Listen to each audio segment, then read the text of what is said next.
Sorry about that. Yeah, nice. Yeah, it can be confusing figuring out what's going on in Zoom. All right. So my name is Chewy Shaw, and I'm currently the vice chair of the Alphabet Workers Union.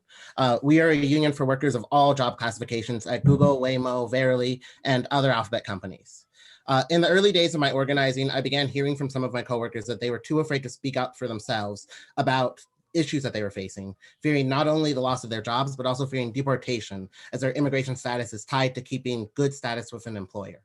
The focus of our union from the beginning has been on figuring out how we can help workers who are afraid to speak up, to feel safe calling out problematic behavior and decisions at our company. As I began speaking with some of my South Asian coworkers about the most pressing concerns to our community, I began learning about how the lack of any procedure or training for dealing with caste discrimination issues has made it so that Dalits in our company are afraid even to ask for help out of fear that it will do nothing more than open them up to further retaliation, potentially leading to deportation. I know personally how having discrimination against you be overlooked by those around you can make it very difficult to speak up about any of the problems that you're facing. It's hard to fully explain a pattern of abuse when the authority you're explaining it to doesn't understand that that pattern even exists, much less whether your claim fits into how it commonly occurs.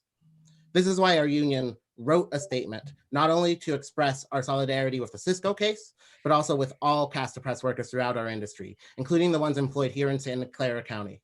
We see a need for caste discrimination to be explicitly identified so that our employers will have to take these concerns seriously.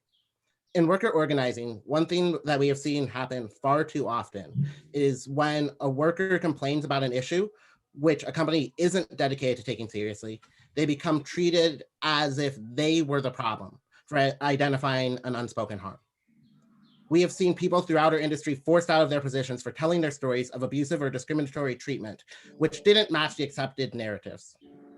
However, when there is a legal requirement for them to take an issue seriously, as is the case with protected categories, we have seen companies actually put in meaningful effort to ensure that they are able to be compliant. We as a union have seen in just the past few months how having clear legal standards to ground our complaints in has made a meaningful difference in protecting the jobs of our coworkers. We would love to see caste as a protected category so that our coworkers will feel safe speaking up with us as we try to build a fair and equitable experience for all workers in our company, no matter their background. And then my elephant has migrated over to that wall.